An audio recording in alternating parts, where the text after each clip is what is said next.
ঢাকার বিভিন্ন এলাকায় ওয়াসার পানিতে পোকা, কর্তৃপক্ষের সরেজমিনে পরিদর্শনের পরও মিলছে না প্রতিকার।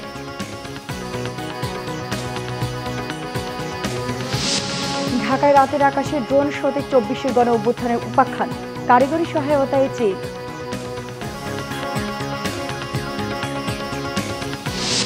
কুয়েটে সংঘর্ষে জড়িত অভিযোগে 37 শিক্ষার্থীকে সাময়িক বহিষ্কার, 2 মে খুলে দেওয়া হবে সব আবাসিক হল। দেখছেন ক্রাউন সিমেন্ট সংবাদ শিরোনাম, এবার বিস্তারিত। ওয়াসার লাইনের পানিতে কেঁচোর মতো পোকা ও দুর্গন্ধ পাওয়ার অভিযোগ উঠেছে। রাজধানীর মগবাজার এলাকার বেশিরভাগ বাসাবাড়ির চিত্রই এমন। সাপ্লাই পানিতে পোকা থাকায় কলে কাপড় বেঁধে পানি ব্যবহার করছেন এলাকার বাসিন্দারা। আরো জানাচ্ছেন মোবাশ্বের আহমদ। রাজধানীর মগবাজার মধুবাগ এলাকার এই বাড়িটিতে গেল প্রায় 1 মাস ধরে ওয়াসার পানিতে পাওয়া যাচ্ছিল দুর্গন্ধ। এখন সাপ্লাই পানিতে পাওয়া যাচ্ছে কেঁচোর মতো পোকা। একই অবস্থা পাশের বাড়িতেও। প্রতিটি ফ্ল্যাটের রান্নাঘর, বেসিন কি টয়লেট, কল ছাড়লেই পোকা বেরিয়ে আসছে ওয়াসার পানিতে। রমজানের 20 থেকে আমরা এই পোকাটা এই বিল্ডিংয়ে 590 নাম্বার বাড়িতে সবাই এফেক্টেড। পোকা আসতেছে কেঁচোর মতো। এই রান্না বান্নার কাজে খুবই অসুবিধা। অনেক সময় বাইরে থেকে পানি নিয়ে আসি আমরা, অনেক কষ্ট হয় আমাদের সে পানি টেনে আনতে, উপরে উঠাতে। এভাবে কষ্ট করে আমরা জীবনযাপন করছি। ওয়াসা অফিস থেকে লোক এসে সরেজমিনে এই দুর্ভোগ দেখে যাওয়ার পরও কোনো প্রতিকার হয়নি বলে জানান ভুক্তভোগীরা। এই পানিটা পোকা অনেক দিন যাবত, ভাড়াটিয়ারা বলতেছে যে পানির সাথে পোকা আসে।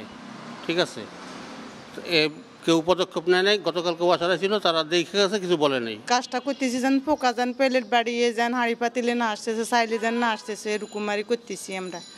শুধু মগবাজার নয়, পানিতে দুর্গন্ধ ও পোকা পাওয়ার এমন অভিযোগ বাসাবো ও কল্যাণপুর সহ রাজধানীর বেশ কিছু এলাকার বাসিন্দাদেরও। মোবাশ্বের আহমেদ, বাংলা ভিশন, ঢাকা। এবারে বাংলা বর্ষবরণের বিশেষ আকর্ষণীয় আয়োজন ছিল ড্রোন শো। জাতীয় সংসদ ভবন এলাকায় চীনা প্রযুক্তির সহযোগিতায় 2500-এর বেশি ড্রোনের এই প্রদর্শনীতে তুলে ধরা হয়েছে দেশের ইতিহাস, ঐতিহ্য ও 24 গণ অভ্যুত্থানের বীর যোদ্ধাদের। কিফায়াত শাকিলের প্রতিবেদন। স্বৈরাচার মুক্ত বাংলাদেশের প্রথম বর্ষবরণ, তাই আয়োজনীয় ছিল ব্যাপক ব্যতিক্রম। ছিল তাক লাগানো কর্মসূচি যা মুগ্ধ করেছে সবার মন। এবারের বর্ষবরণের সবচেয়ে আকর্ষণীয় আয়োজন ছিল ড্রোন শো। সংসদ ভবন এলাকায় 2500-এর বেশি ড্রোনের এই শোতে ফুটিয়ে তোলা হয় দেশের ইতিহাস, ঐতিহ্য ও 24-এর বীর যোদ্ধাদের স্মৃতি। দেখানো হয় শহীদ আবু সাইদ মুগ্ধ, এমনকি ভাইরাল সেই রিকশা চালককেও। দেশের ইতিহাসের প্রথম এই ড্রোন শোর প্রশংসা ছিল সবার মুখে। এত সুন্দর পোর্ট্রেট আর ড্রোন শো আমি কখনো দেখিনি। ড্রোন শোটা হয়েছে, এটা বাংলাদেশে হয়তো আর কখনো হয়েছে কিনা এটা বলা যায় না। এই বছরের মতো শুভ নববর্ষ আমরা আর কখনো পাই নাই। নতুন যে প্রযুক্তি আমরা দেখতে পাচ্ছি ড্রোনের মাধ্যমে, জাস্ট ওয়াও, অসাধারণ ভাই, অসাধারণ। এই বাংলাদেশে প্রথম এইভাবে দেখলাম, খুব অসাধারণ। নতুন বছরের আগমন উপলক্ষে নগরবাসীকে আনন্দঘন সময় উপহার দিতে মানিক মিয়া এভিনিউতে আয়োজন করা হয় জমকালো কনসার্ট। এতে লাখো দর্শক নেচে গেয়ে বরণ করে নেন বাংলার নতুন বর্ষ 1432। মানিক মিয়া এভিনিউতে এই অনুষ্ঠানে আমরা অনেক আনন্দ উপভোগ করছি। আমরা এই কনসার্টের মাধ্যমে নতুন বাংলাদেশ দেখতে চাই, নতুন বাংলাদেশ গড়তে চাই। আয়োজনে বাড়তি অনুষঙ্গ যোগ করেছে বৈশাখী মেলা। বাঙালির ঐতিহ্যবাহী বিভিন্ন পণ্যের পসরা সাজিয়ে বসেছিলেন বিক্রেতারা। চলেছে হরদম বেচাকেনা। কেনাকাটার পাশাপাশি খুশিতে মেতেছে শিশু কিশোর সহ সব বয়সী মানুষ। ঘোড়ার গাড়িতে চড়লাম, খুবই ভালো লাগলো। ফ্যামিলিকে নিয়ে আসলাম ফ্যামিলির সাথে, অনেক ভালো লেগেছে। পয়লা বৈশাখে বাচ্চাদেরকে নিয়ে আসছি, অনেক আনন্দ করতেছি। তো সুন্দর আয়োজন করার জন্য কর্তৃপক্ষকে অনেক অনেক ধন্যবাদ। বন্দি নগর জীবনে অন্তত বর্ষবরণকে ঘিরে এমন জমকালো আয়োজন পেয়ে উৎসবে আনন্দে মেতে ওঠার পাশাপাশি নতুন বছরে দেশের কল্যাণ কামনা করেন নগরবাসী। জাতীয় কবি কাজী নজরুল ইসলাম তার কবিতায় বলেছিলেন, তোরা সব জয়ধ্বনি কর, তোরা সব জয়ধ্বনি কর, ওই নূতনের কেতনরে কালবৈশাখীর ঝড়, তোরা সব জয়ধ্বনি কর। তাই তো এমন উৎসব, আনন্দ আর জয়ধ্বনির মধ্য দিয়ে নতুন বর্ষকে বরণ করে নিল বাংলাদেশের মানুষ। সবার প্রত্যাশা এভাবে সারা বছর উৎসব, আনন্দ আর জয়ধ্বনির মধ্য দিয়ে কাটুক তাদের। কেফায়েত শাকিল, বাংলা ভিশন, ঢাকা।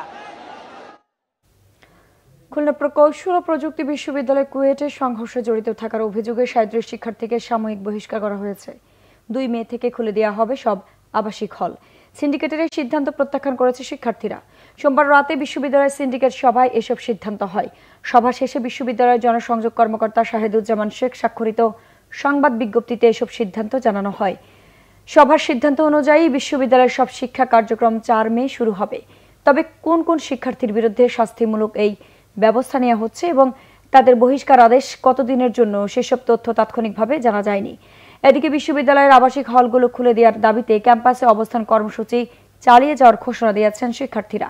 তারা বলছেন, পূর্ব ঘোষিত কর্মসূচি অনুযায়ী হল না খোলা পর্যন্ত প্রশাসনিক ভবনের সামনে অবস্থান করবেন তারা।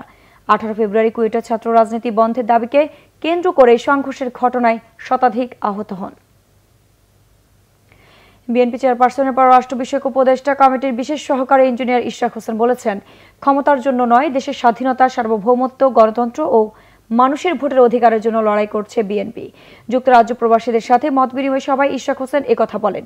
লন্ডন সফররত ইশরাক হোসেনের সাথে যুক্তরাজ্য প্রবাসীদের এই মত বিনিময় সভার আয়োজন করে আমরা ঢাকাবাসী ইউকে। সবাই প্রবাসীরা শেখ হাসিনা বিরোধী আন্দোলনের দলের কর্মীদের জন্য ইশরাক হোসেনের ত্যাগ, একাগ্রতা কথা তুলে ধরেন।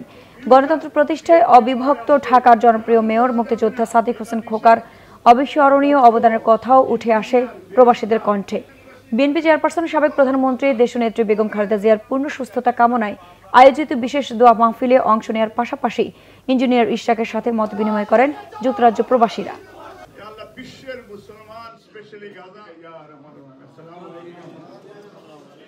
আমাদের যে প্রিয় মাতৃভূমি এই বাংলাদেশটা দখল হয়ে গিয়েছিল, পুলিশ স্বৈরাচারী ফ্যাসিস্ট হাসিনা ভারতের কাছে আমাদের দেশটাকে বিক্রি করে দিয়েছিল। আমরা একটা প্রজা হয়ে বাস করছিলাম দীর্ঘদিন যাবৎ। সেখান থেকে আমাদের মুক্ত হওয়াটা সর্বোচ্চ দরকার ছিল। আমরা কোনোদিনও ক্ষমতার জন্য লড়াই করি নাই। আমরা বাংলাদেশের স্বাধীনতা, সার্বভৌমত্ব, জনগণের ভোটের অধিকার এবং গণতন্ত্রের জন্য আমরা লড়াই করেছি। এটাই হলো আমাদের শেষ। আমরা সম্পূর্ণভাবে প্রস্তুত।